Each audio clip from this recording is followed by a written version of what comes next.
सभी को राधे राधे, जय श्री कृष्ण, जय श्री राम। इस बार दीपावली को लेकर के अलग अलग तरह के मत चल रहे हैं, जिसमें कोई 31 को दीपावली मनाने की बात करता है तो कोई 1 तारीख को दीपावली मनाने की बात करता है। पंचांगों में भी अलग अलग मत हैं। तो आज मैं आप सबके सामने दीपावली के वास्तविक शास्त्रीय पक्ष का पक्ष रखने जा रहा हूं। आपको सही वह तिथि और वो समय भी बताने जा रहा हूं जिस समय जिस तिथि को दीपावली का पूजन करना चाहिए और किस समय पर अपने प्रतिष्ठान में पूजन करें और किस समय अपने घर में पूजन करें। तो देखिए, वैदिक यात्रा शोध केंद्र के द्वारा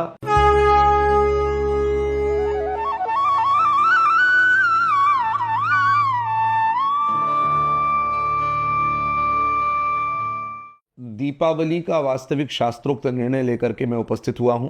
भिन्न भिन्न पंचांग, भिन्न भिन्न विद्वानों के मत, उन सब के बीच में उन सब का एक सार लेते हुए दीपावली का वास्तविक निर्णय कि दीपावली 31 को मनाएं, 31 अक्टूबर को कि 1 नवंबर को मनाएं। भारतवर्ष में 2 प्रकार के पंचांग बनते हैं। एक पंचांग है जो सूर्य सिद्धांत पर आधारित है, सूर्य गणित पर आधारित। दूसरा पंचांग है जो कि दृग्गणितीय सिद्धांत पर आधारित है। और ये दोनों पंचांग 2 सिद्धांतों पर कार्य करते हैं अलग अलग। जो सूर्य सिद्धांतीय पंचांग है वे बाण वृद्धि रसक्षय के सिद्धांत पर कार्य करते हैं, और जो दृग्गणितीय सिद्धांत के पंचांग है वे अंक वृद्धि दशक्षय अथवा सप्त वृद्धि दशक्षय के सिद्धांत पर कार्य करते हैं। तो इन दोनों के मान में अंतर होता है। सूर्य सिद्धांत वाले जो पंचांग हैं उनमें तिथियों का जो परम मान है वो 65 घटी है और न्यूनतम मान 54 घटी है। इसी प्रकार से जो अंक वृद्धि दशक्षय के सिद्धांत पर आधारित दृग्गणितीय पंचांग है उनमें तिथियों का परम मान 67 घटी और न्यूनतम मान 50 घटी।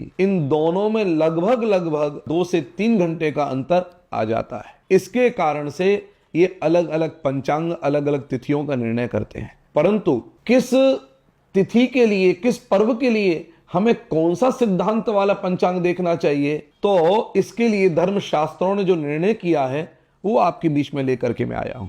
बहुत सारे पंचांगों को देखने के बाद, बहुत विद्वानों से विचार विमर्श करने के बाद, मैंने यहां तक कि हमारे बड़े प्रिय हैं श्री ब्रजेश पाठक जी, उनको भी हमने कहा कि आप भी अपनी ओर से पूरी गणित लगा करके चलिए, देखिए शास्त्र क्या कहते हैं। तो इस प्रकार से चिंतन मनन करने के बाद जब हमारा निर्णय और श्री ब्रजेश पाठक जी का निर्णय, इन दोनों में अंतर आया तो हमारा चिंतन थोड़ा और बढ़ गया। लेकिन हमको उस समय हिम्मत मिली हमारे वैदिक यात्रा गुरुकुल के संरक्षक, परम विद्वान, वेदाध्ययनिक विषयाचार्य पंडित श्री गंगाधर पाठक जी महाभाग से। उनके लेख और उनके शास्त्रीय सिद्धांतों का इस प्रकार से उसमें निचोड़ लिखा हुआ था कि उसको पढ़ने के बाद हम अपने आप में बड़े संतुष्ट हुए कि जो निर्णय निकला था वो बिल्कुल ठीक निकला। अब धर्म कृत्यों के निर्णय में शास्त्रों और आप्त आचार्यों ने, आप्त आचार्य किसे कहते हैं? आप्तस्तु यथार्थ वक्ता, जिसकी वाणी अशास्त्रीय कभी नहीं हो सकती,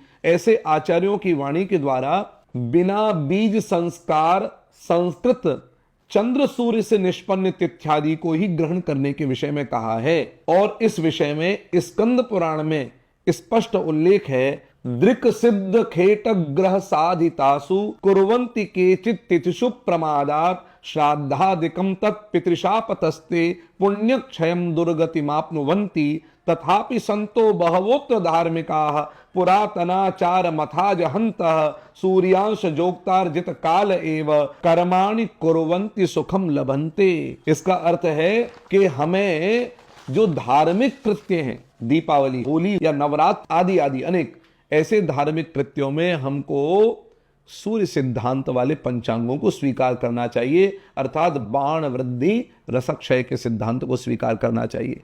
जो इससे विपरीत करते हैं उनके लिए कहा कि पितृगण शाप दे करके उनके पुण्यों का क्षय कर देते हैं और उन्हें दुर्गति प्राप्त होती है। महाराज, स्मृति समुच्चय में भी आनंदगिरी ने भगवान व्यास का यह वचन उद्धृत करते हुए सूर्य सिद्धांत को ही इस कल्प में ग्राह्य बताया है, सूर्य सिद्धांत के विरुद्ध जो है उसको त्याज्य बताया है। वे लिखते हैं, सौरोपनिषदेवाद्यम कल्पे त्वस्मिन् सनातनी यमादित्य स्वयं प्राह मयाय परिपृच्छते काल ज्ञानम तो तत्सिद्धम विशुद्धम नान्य दुच्यते तद विरुद्धम तो यत् सर्वम अपरिग्राह्यमेव तत्। उसको त्याग देना चाहिए जो सूर्य सिद्धांत के विपरीत हो, उसे त्याग देना चाहिए। महाराज, हमारे पूर्वज ऋषि मुनि जितने हैं वे सब के सब त्रिकालज्ञ महापुरुष हुए हैं, और ऐसा नहीं कि उन्हें ये धार्मिक कृत्यों, व्रतों, उपवास आदि धार्मिक कृत्यों के लिए इन्हें पता ना हो कि कौन सी तिथि लेनी चाहिए और कौन सी नहीं लेनी चाहिए। जैसा कि वर्तमान में प्रचलित महातंत्रों की बात जब आती है तो हमारे पूर्वजों को इसका पहले से ही ज्ञान था। वाल्मीकि रामायण में राम सेतु का निर्माण वहां यंत्रों के माध्यम से भी हुआ है। इसलिए मनुस्मृति में 11/63 श्री मनु जी महाराज कहते हैं महायंत्र प्रवर्तनम, अर्थात उनको इन महायंत्रों के बारे में भी ज्ञान था। इसका अर्थ यह है कि महायंत्रों के निर्माण की जो वैदिक मर्यादा है उसका ज्ञान था, लेकिन इसके जो नाशक हैं, अर्थात महायंत्रों के निर्माण को वैदिक मर्यादा का नाशक जान करके कि ये वैदिक मर्यादा का नाश ना कर दें, उनके प्रवर्तन पर इन्होंने रोक लगा दी। ऐसे ही हमारे पूर्वज भी दृक् सिद्धांत को अच्छी तरह जानते थे, परंतु उसके बाद भी उन्होंने व्रत आदि अदृष्ट कार्यों में इसका निषेध कर दिया। इसलिए विक्रम की 6ठी शताब्दी में श्री विद्यारण्य स्वामी भी धर्म कृत्यों में सूर्य सिद्धांत सम्मत बाण वृद्धि रसक्षयानुसारी तिथ्यादि को ही ग्राह्य बताते हैं और कहते हैं सूर्य सिद्धांत शास्त्रेण समानीता गृहा सदा नित्य कर्मण्युपादेया न तो दृग्गणितागता। इस प्रकार से ये दृग्गणित प्रभाव में भी इसका उल्लेख किया गया है। ऐसे एक नहीं अनेक, चाहे वे भार्गव हो, चाहे आप तत्व विवेककार कमलाकर भट्ट हो, चाहे आप शाकल्य संहिता का अध्ययन करें उसमें भी यही बात मिलेगी। इस प्रकार से अनेक ग्रंथों का अवलोकन करने के बाद में निष्कर्ष निकल करके यही आया कि महाराज श्रौत स्मार्त अदृष्ट कर्मों में केवल मंद फल संस्कृत रविचंद्र द्वारा आनीत बाण वृद्धि रसक्षय रूप इत्यादि को लेना चाहिए, और ग्रहणादि के विषय में बीज संस्कार संस्कृत दृक्तुल्य सूर्य चंद्र द्वारा अंक वृद्धि दशक्षय अथवा सप्त वृद्धि दशक्षय रूप इत्यादि को लेना चाहिए। इन दोनों पंचांगों के भिन्न भिन्न सिद्धांतों पर आधारित होने के कारण संवत 1974 में दृग्गणना के अनुसार जो पंचांग बने थे उनमें आश्विन मास अधिक मास था, अर्थात केवल तिथियों में मतभेद नहीं होते, यहां तक कि मासों में भी मतभेद हो गए। और जबकि सूर्य सिद्धांत के अनुसार भाद्रपद जो था वो अधिक मास था। विक्रम संवत 2020 के दृक् पंचांग के अनुसार कार्तिक मास अधिक मास था, जबकि सूर्य सिद्धांत के अनुसार आश्विन। इसी प्रकार से 2034 विक्रम में दृक् पंचांग के अनुसार श्रावण मास अधिक मास था, जबकि सूर्य सिद्धांत के अनुसार आषाढ़ मास। तो आप सोचिए तिथ्यादि की कौन कहे, यहां तो मासों में भी परिवर्तन दिखाई देता है, अधिक मास में भी। तो इस प्रकार से यहां पर वर्तमान में आपको मैं स्पष्ट एक बात कर दूं, पहले तो लोग परिश्रम करते थे, किसी की कुंडली निर्माण करने के लिए पूरी कैलकुलेशन एक पद्धति चलती थी। आजकल के समय पर भारत सरकार द्वारा प्रकाशित नॉटिकल से आसानी से सब कुछ प्राप्त हो जाता है और कुंडली निर्माण हो जाती है, जिसका आधार इंग्लैंड और अमेरिका से प्रकाशित नॉटिकल होते हैं। इसमें सारी गणना रेडीमेड है, बनाने की आवश्यकता नहीं, सब कुछ बना बनाया मिलता है और कम परिश्रम में ही पंचांग निर्माण हो जाते हैं। इन दृश्य पंचांगों में तिथ्यादि ग्रहणादि दृश्य घटनाओं के लिए तो ठीक है, बाकी ग्रहण आदि तो सब पता लग जाते हैं, किंतु धार्मिक अनुष्ठानों और व्रत पर्वों के लिए ये स्वीकार्य नहीं है, ये ग्राह्य नहीं है। इस विषय में बहुत सारे प्रमाण आपको हमने दे ही दिए हैं। तो अब आपके आगे हम लेकर चलते हैं एक श्लोक और एक प्रमाण। विश्वविद्यालय पंचांग में 31/10/2024 को 15:23 पर अमावस्या प्रारंभ हो रही है और 1/11/2024 को 17:24 तक अमावस्या है। यानी अमावस्या का कुल मान जो है वो 27/2 घटी अथवा 26 घंटे 48 मिनट, और 31 को सूर्यास्त 17:31 पर और 1 को भी 17:31 पर सूर्यास्त है। महाराज दोनों दिनों का मान 27/36 घटी है और दोनों रात्रियों का मान भी 32/24 घटी है। इसमें 1 नवंबर को सूर्यास्त से 7 मिनट पहले अमावस्या समाप्त होने के कारण 31 अक्टूबर को ही दीपावली ग्राह्य है।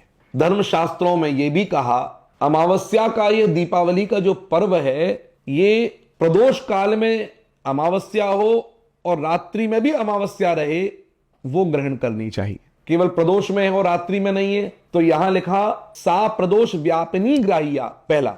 और दूसरा सूत्र दिखा दंडैक रजनी योगे दर्शा स्याच्च परेहनि तदा विहाय पूर्वेद्यु परिन्नी सुख रात्रिका। इस प्रकार से यहां पर रजनी योगे, दंडैक रजनी योगे, रजनी कहते हैं रात्रि को। जिस प्रकार से दिन कहने पर सुबह से लेकर के सूर्यास्त से पहले तक का समय स्वीकार्य कर लिया जाता है। दिन का मतलब प्रातः, संगव, मध्याह्न, अपराह्न और सायाह्न, ये सब स्वीकार्य है। उसी प्रकार से जब रजनी शब्द प्रयोग किया जाता है तो सूर्यास्त से लेकर के और अगले दिन सूर्योदय तक वो रजनी मानी जाए। इस प्रकार से स्वीकार करना चाहिए। अहोरात्रम नक्तन दिवम रात्रिन दिवम अहर दिवम दिनमपि। रजनी में प्रदोषोत्तर कालतः त्रियामा रजनी को ग्रहण न कर सूर्यास्त से सूर्यास्त तक रजनी ग्रहित हुई है, याद रहिए। इस प्रकार से यहां पर रजनी के साथ में युक्त अमावस्या होने पर, प्रदोष काल में व्याप्त होने पर 31 अक्टूबर ही दीपावली स्वीकार करनी चाहिए। यदि दिन के भाग में चतुर्दशी है और रात्रि में अमावस्या है तो अमावास्या यदा रात्रौ दिवा भागे चतुर्दशी पूजनीया तदा लक्ष्मी विज्ञेया सुखरात्रिका। उसी रात्रि में दीपावली पूजन, उसी प्रदोष में दीपावली पूजन करना चाहिए। इन सब मतों को लेकर के दीपावली का पूजन हर हाल में 31 अक्टूबर को ही ग्रहण करना